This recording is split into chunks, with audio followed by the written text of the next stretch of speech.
ঠিক আগের দিন দিল্লির এগেনস্টে রাজস্থান যেমন নিজেদের জিতে যাওয়া একটা ম্যাচ শেষ দিকে কিছু ভুলের কারণে ম্যাচটা যেমন অপোনেন্টকে উপহার দিয়ে এসেছিল, ঠিক এদিনও ওই একই জিনিসই ঘটলো প্রায় বলতে পারেন। লখনৌয়ের বিরুদ্ধে ম্যাচের বেশিরভাগ সময় রাজস্থান ডমিনেট করা সত্ত্বেও ওই শেষ দিকে গিয়ে দু একটা ছোট ছোট ভুলের কারণেই ম্যাচটা একেবারে বলতে পারেন লখনৌকে তারা উপহার দিয়ে এলো। নাহলে এই দিন কিন্তু মানে এই সিজনের রাজস্থান তাদের আর কি ঘরের মাঠে প্রথম জয় পাওয়াটা কিন্তু এক প্রকার নিশ্চিত ছিল বলতেই পারেন। তো এদিন ঋষভ পান্ত টস জিতে ওই জায়গায় আগে প্রথমে ব্যাটিং করার সিদ্ধান্ত নিয়েছিলেন। ভেরি একটা ব্রেভ ডিসিশন ছিল বলা চলে, এইরকম একটা স্লো টাইপের উইকেটে। তো ওই জায়গায় মানে লখনৌয়ের ইনিংসের শুরুটা কিন্তু ভালো হয়নি, তাদের ওই বিধ্বংসী ফর্মে থাকা ওপেনার ওই মিচেল মার্শ কিন্তু মানে নিজের ইনিংসটা বড় করতে পারেনি, মাত্র 4 রান করেই তাকে প্যাভিলিয়নে ফেরত যেতে হয়। এরপর মানে তাদের আরেক বিস্ফোরক ব্যাটার নিকোলাস পুরান, যিনি কিনা এখন মানে এই ম্যাচটার আগে পর্যন্ত আর কি অরেঞ্জ টুপির মালিক ছিলেন, তো তিনিও ওই জায়গায় কি শুরুতেই একটা চান্স দিয়ে দিয়েছিলেন মাত্র 6 রানের মাথায়। কিন্তু মানে ওই একেবারে খুবই সহজ সুযোগটা শুভম দুবে কিন্তু গ্র্যাব করতে পারেননি।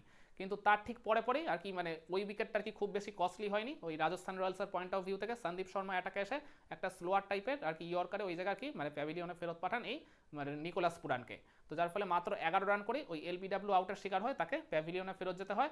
আর এরপর বলতে পারেন ঋষভ পান্ত, যিনি এই দলের ক্যাপ্টেন, অন্যতম ভরসা ব্যাটিংয়ে, তিনিও আর কি সেই নির্ভরতাটা দিতে পারলেন না, মাত্র 3 রান করে তাকেও আর কি আউট হয়ে যেতে হয়। তো 54 রানে 3 উইকেট খুঁয়ে কিন্তু তখন লখনৌ বেশ ভালো মতো চাপে পড়ে যায়। এরপর ইম্প্যাক্ট সাব হিসেবে ওই জায়গায় আয়ুষ বাদনীকে নামানো হয়। তো আয়ুষ বাদনী আর ওই আরেক ওপেনার এইডেন মার্ক্রামের মধ্যে এই জায়গায় একটা 76 রানের পার্টনারশিপ গড়ে ওঠে। এই পার্টনারশিপটার উপর ভর করে কিন্তু ওই শুরুর দিকে যে ব্যাটিং বিপর্যয়টা হয়ে গেছিল লখনৌয়ের, মানে ওইটা অতিক্রম করে তারা কিন্তু ম্যাচে বেশ আবার ধীরে ধীরে কামব্যাক করতে থাকে। তো এরপর এইডেন মার্ক্রাম একটা চমৎকার ইনিংস ডেলিভার করেছেন ওই 66 রানে।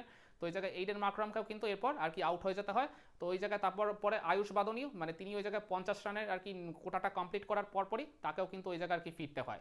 তো ওই জায়গায় আমার মনে আছে প্রথম পাওয়ার প্লে শেষে আর কি লখনৌয়ের স্কোরটা ছিল 46, তারপর 10 ওভার শেষেও কিন্তু তাদের স্কোরটা ছিল 76। মানে এই জায়গা থেকে তখন মনে করা হচ্ছিল যে খুব বেশি হলে তাদের স্কোরটা বড়জোর ওই 150 থেকে 160-এর মতো আর কি যাবে। কিন্তু ওই জায়গায় ওই শেষের দিকে গিয়ে আব্দুল সামাদ যে একটা বিস্ফোরক আর কি ক্যামিও খেললেন, 10 বলে 30 রানের একটা ঝোড়ো যে ইনিংস খেলেন, 4-4টা ছক্কা তিনি মেরেছেন। মানে যে ঝড়টা ডেভিড মিলারের তোলার কথা ছিল, মানে তিনি ওই জায়গায় আর কি বলতে পারেন ওই আব্দুল সামাদের মানে ঝোড়ো ইনিংসটা দেখে তিনি অ্যাঙ্করিং রোলটা প্লে করলেন। আর আব্দুল সামাদ মানে নিজের কাঁধে দায়িত্ব নিয়ে ওই 100 মানে কি 60-এর মতো যে স্কোরটা মানে হবে মনে করা হচ্ছিল, সেটাকেই তিনি নিয়ে চলে গেলেন 180-তে।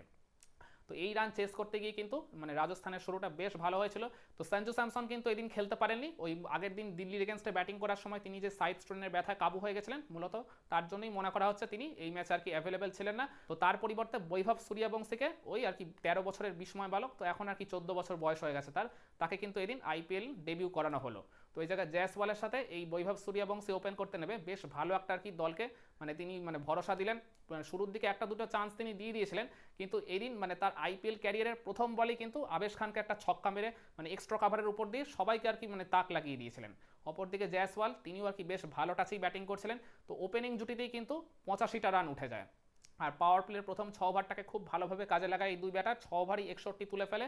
তো যার ফলে আর কি ওই মানে 85 রান মানে ওপেনিং জুটিতে তাদের ওই জায়গায় আর কি 9 ওভারের মধ্যে এই রানটা উঠে যায়। তো ওই জায়গায় প্রথমে ওই এইডেন মার্ক্রাম বল করতে এসে মানে ফেরত পাঠানোই বৈভব সূর্যবংশীকে। তো ওই জায়গায় তিনি একটা বড় শট খেলতে গিয়ে ওই ডিসব্যালেন্স হয় আর কি স্টাম্পের শিকার হন। তো ওই জায়গায় 34টা রান মতো তিনি করে গেছিলেন।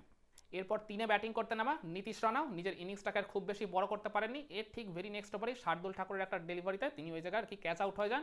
তো ওই জায়গায় আর কি 10 ওভার শেষে রাজস্থানের স্কোরটা ছিল 2 উইকেটে 94।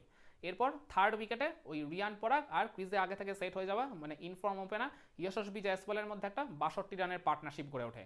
এই পার্টনারশিপটা যতক্ষণ আর কি ব্যাটিং করছিল মনেই হয়নি একবারের জন্য যে রাজস্থান ম্যাচটা হেরে যেতে পারে কোনোভাবে। লাস্ট 5 ওভারেও রাজস্থানের জয়ের জন্য প্রয়োজন ছিল 46 রান, মানে 30 বলে 46।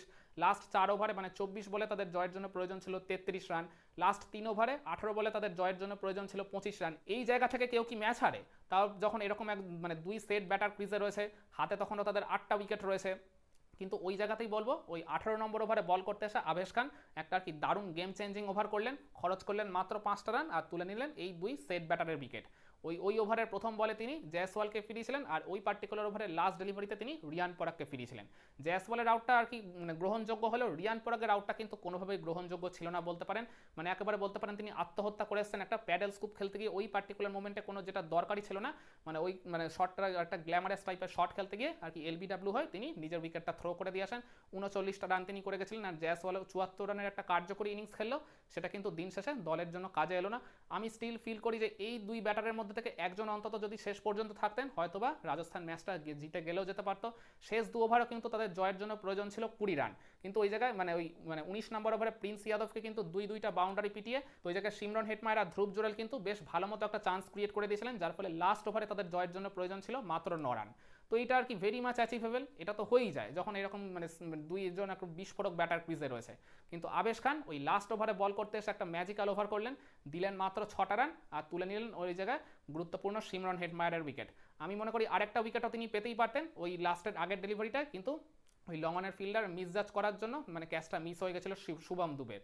না হলে কিন্তু মানে আবেশ খান মানে আরও মানে 2-1 রানের বেশি ব্যবধানে কিন্তু লখনৌকে জেতাতেই পারতেন। তো যাই হোক আর কি, লাস্ট বলে 4 রানের প্রয়োজন ছিল, কিন্তু ওই জায়গায় মাত্র 1 রান তুলতেই সক্ষম হয় ওই রাজস্থানের রয়্যালসের ব্যাটাররা, যার ফলে শেষ পর্যন্ত 2 রানের ব্যবধানে এইরকম একটা নেল বাইটিং ম্যাচে লখনৌ কিন্তু রাজস্থানকে হারিয়ে দেয়। তাহলে এবার প্রশ্ন আসতে পারে, এই পার্টিকুলার ম্যাচটার টার্নিং পয়েন্ট আপনি কোনটাকে বলবেন?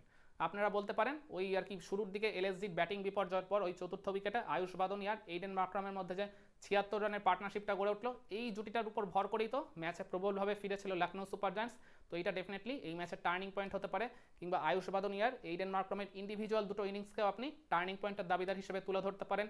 কিংবা বলতে পারেন ওই শেষের দিকে গিয়ে আব্দুল সামাদের যে বিস্ফোরক 10 বলে 30 রানের ইনিংসটা, যেটার জন্য আমি বললাম মানে যখন মনে হচ্ছিল লখনৌ 160-এর মতো আর কি তাদের স্কোরটা যাবে, সেখান থেকে কিন্তু তারা বাড়তি 15 থেকে 20টা রান আরও করে ফেললো মূলত এই আব্দুল সামাদের বিস্ফোরক ব্যাটিংয়ের জন্য। তো এই পার্টিকুলার ইনিংসটাও কিন্তু এই ম্যাচে টার্নিং পয়েন্ট হওয়ার ডেফিনেটলি দাবিদার রাখে। কিংবা বলতে পারেন ম্যাচটা তো পুরো হাতের মুঠোতেই ছিল বেশিরভাগ সময় রাজস্থান রয়্যালসের, শেষ ওভারও জয়ের জন্য মাত্র 9 রান প্রয়োজন ছিল, তখনও আর কি 2 বিস্ফোরক ব্যাটার ক্রিজে ছিলেন। মানে ওই জায়গায় আবেশ খানের লাস্ট ওভারে আর কি দুর্ধর্ষ বোলিংটাকেও আপনি কিন্তু এই ম্যাচের টার্নিং পয়েন্ট হিসেবে ডেফিনেটলি তুলে ধরতেই পারেন।